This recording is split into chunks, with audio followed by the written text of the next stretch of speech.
రాజ్యసభ ఎన్నికలే అజెండాగా వైసీపీ టీడీపీ పావులు కదుపుతున్నాయి. రాజ్యసభ సీట్లపై టీడీపీ కూడా ఎత్తులకు పై ఎత్తులు వేస్తోంది. గంటా రాజీనామా ఆమోదంతో అలర్ట్ అయింది. వచ్చే రాజ్యసభ ఎన్నికలకు తమ సంఖ్యాబలం తగ్గించాలని వైసీపీ చూస్తోందని ఆరోపిస్తోంది. పార్టీ మారిన నలుగురు వైసీపీ రెబల్ ఎమ్మెల్యేలు ఉండవల్లి శ్రీదేవి, ఆనం, మేకపాటి చంద్రశేఖర్ రెడ్డి, కోటంరెడ్డిపై వేటు పడుతుందని భావిస్తోంది టీడీపీ. అయితే వైసీపీ వ్యూహానికి కౌంటర్ ఇచ్చేందుకు సిద్ధమవుతోంది తెలుగుదేశం పార్టీ.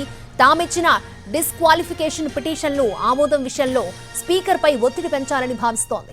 టీడీపీ రెబల్ ఎమ్మెల్యేలు కరణం బలరాం, వంశీ, మద్దాలిగిరి, వాసుపల్లి గణేష్ పై అనర్హత పిటిషన్ వేసింది టీడీపీ. వారిపై అనర్హత వేటు వేయాలని డిమాండ్ చేయనుంది.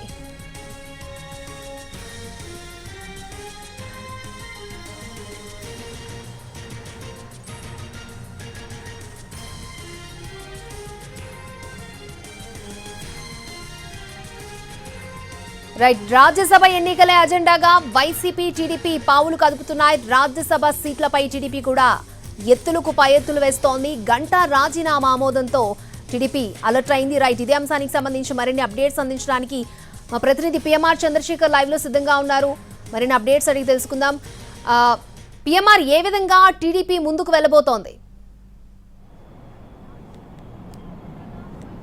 రైట్, అంటే గంటా రాజీనామాతో టీడీపీలో కూడా ఒక్కసారిగా షాక్ తిన్న పరిస్థితి, అలర్ట్ అయిన ఆ తర్వాత అలర్ట్ అయిన పరిస్థితి కనిపిస్తుంది. సో ఈ నేపథ్యంలో వచ్చే రాజ్యసభ ఎన్నికలకు సంబంధించి టీడీపీ నుంచి కూడా పోటీ ఉండబోతోంది. గతంలో ఎమ్మెల్సీ ఎన్నికలకు సంబంధించి, ఎమ్మెల్యే కోట ఎమ్మెల్సీ ఎన్నికలకు సంబంధించి పూర్తి స్థాయిలో సంఖ్యాబలం లేకున్నా ఒక ఎమ్మెల్సీ స్థానాన్ని, ఎమ్మెల్యే కోట ఎమ్మెల్సీ స్థానాన్ని దక్కించుకున్న చరిత్ర తెలుగుదేశం పార్టీకి ఉన్న నేపథ్యంలో సో అదే తరహా వ్యూహాన్ని రాజ్యసభ ఎన్నికల్లో కూడా అవలంబించాలి, అమలు చేయాలన్న దిశగా ఇప్పటికే టీడీపీ కొంత గ్రౌండ్ ప్రిపేర్ చేసుకున్నట్లుగా మనకు కూడా సమాచారం అవుతుంది. సో ఈ నేపథ్యంలో వచ్చే రాజ్యసభ ఎన్నికల్లో తెలుగుదేశం పార్టీకి ఉన్న సంఖ్యాబలంతో పాటుగా ప్రస్తుతం వైసీపీలో పెద్ద ఎత్తున మార్పులు చేర్పులు జరుగుతున్నాయి. కాబట్టి అక్కడ జరుగుతున్న మార్పులు చేర్పుల్లో భాగంగా ఎవరైతే అసంతృప్త ఎమ్మెల్యేలు, సిట్టింగ్ ఎమ్మెల్యేలు ఎవరైతే ఉన్నారో వాళ్ళని కొంత మచ్చిక చేసుకునే దిశగా టీడీపీ అధినాయకత్వం కావచ్చు, ఎవరైతే అభ్యర్థులు పోటీ చేయాలనుకుంటున్నారో రాజ్యసభ ఎన్నికల్లో వాళ్ళు ఇప్పటికే కొంతమంది ఎమ్మెల్యేలతో టచ్లోకి వెళ్ళినట్లుగా మనకు సమాచారం అవుతుంది. సో ఈ నేపథ్యంలో గంటా రాజీనామా అవడంతో ఒక్కసారిగా పరిస్థితులు కావచ్చు, వ్యూహ ప్రతివ్యూహాలు కావచ్చు, ఒకళ్ళపై ఒకళ్ళు ఎత్తులపై ఎత్తులు వేసుకుంటున్న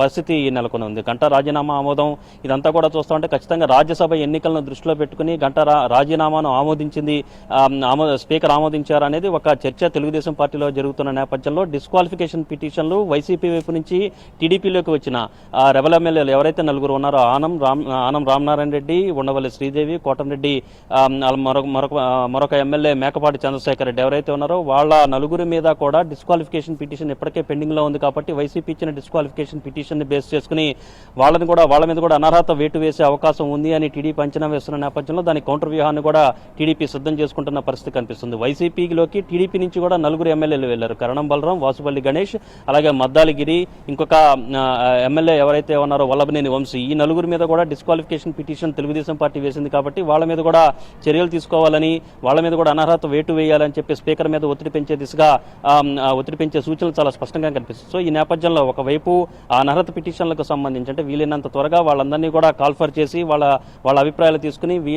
ఇప్పటికే వాళ్ళందరూ వైసీపీలో పూర్తి స్థాయిలో క్రియాశీలకంగా ఉన్నారు. కాబట్టి వాళ్ళ మీద చర్యలు తీసుకోవాలి, వాళ్ళ మీద అనర్హత వేటు వేయాలన్న డిమాండ్తో స్పీకర్ మీద ఒత్తిడి పెంచే దిశగా మొత్తం వ్యూహం పన్నుతున్నట్టుగా కనిపిస్తుంది. అంటే ఒకవైపు మరొక అంశం ఏంటంటే ఆళ్ల రామకృష్ణారెడ్డి ఆర్కేకి సంబంధించిన రాజీనామా వ్యవహారం కూడా పెండింగ్ లో ఉన్న నేపథ్యంలో ఆ అంశాన్ని నేరుగా తెలుగుదేశం పార్టీ నేరుగా ప్రస్తావించుకున్నప్పటికీ దాని సంగతి ఏమైంది అన్న అంశానికి సంబంధించి విషయాన్ని కూడా తెర మీదకు తీసుకొచ్చే ప్రయత్నం టీడీపీ వైపు నుంచి ఉన్నట్టుగా కనిపిస్తుంది. సో మొత్తం మీద అటు ఒక ఎమ్మెల్యే, ఇటువైపు నుంచి ఒక ఎమ్మెల్యే వేటు పడింది, మరొక వైపు రాజీనామాను ఆమోదించారు. ఇక ఆర్కే రాజీనామా కూడా పెండింగ్ లో ఉన్న నేపథ్యంలో దాన్ని ఎప్పుడు ఆమోదిస్తారన్న అంశాన్ని, చర్చను తెర మీదకు తీసుకొచ్చే ప్రయత్నం చేయడంతో పాటుగా అనర్హతకు సంబంధించిన డిస్క్వాలిఫికేషన్ పిటిషన్లు అక్కడ 4 ఉన్నాయి, ఇటువైపు 4 ఉన్న నేపథ్యంలో అక్కడ డిస్క్వాలిఫికేషన్ పిటిషన్లు కనుక వైసీపీ ఇచ్చిన పిటిషన్లు ఆమోదిస్తే ఇటు టీడీపీ ఇచ్చిన పిటిషన్లు కూడా ఆమోదించే దిశగా ప్రణాళికలు సిద్ధం చేసుకుంటూ ఒత్తిడి పెంచే దిశగానే స్పీకర్ మీద ఒత్తిడి పెంచే వ్యూహంతోనే తెలుగుదేశం పార్టీ ప్రణాళికలు సిద్ధం చేసుకుంటున్న పరిస్థితి కనిపిస్తున్నట్లుగా మనకు అందుతున్న సమాచారం మనకు తెలుస్తుంది. అక్షయ.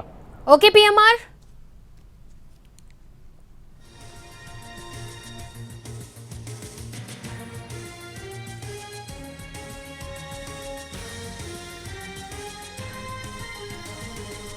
రాజ్యసభ ఎన్నికలే అజెండాగా వైసీపీ టీడీపీ పావులు కదుపుతున్నాయి. రాజ్యసభ సీట్లపై టీడీపీ కూడా ఎత్తులకు పై ఎత్తులు వేస్తోంది.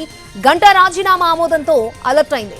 వచ్చే రాజ్యసభ ఎన్నికలకు తమ సంఖ్యాబలం తగ్గించాలని వైసీపీ చూస్తోందని ఆరోపిస్తోంది. పార్టీ మారిన నలుగురు వైసీపీ రెబెల్ ఎమ్మెల్యేలు ఉండవల్లి శ్రీదేవి, ఆనం, మేకపాటి చంద్రశేఖర్ రెడ్డి, కోటంరెడ్డిపై వేటు పడుతుందని భావిస్తోంది టీడీపీ. అయితే వైసీపీ వ్యూహానికి కౌంటర్ ఇచ్చేందుకు సిద్ధమవుతోంది తెలుగుదేశం పార్టీ.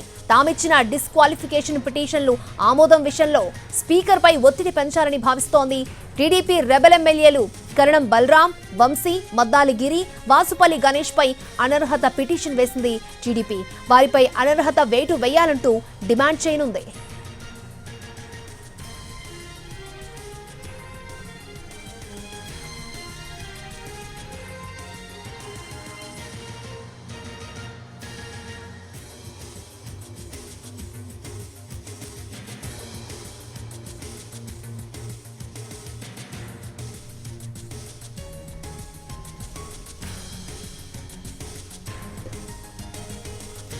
రాజ్యసభ ఎన్నికలే అజెండాగా వైసీపీ టీడీపీ పావులు కదుపుతున్నాయి. రాజ్యసభ సీట్లపై టీడీపీ కూడా ఎత్తులకు పై ఎత్తులు వేస్తోంది. గంటా రాజీనామా ఆమోదంతో అలర్ట్ అయింది. వచ్చే రాజ్యసభ ఎన్నికలకు తమ సంఖ్యాబలం తగ్గించాలని వైసీపీ చూస్తోందని ఆరోపిస్తోంది.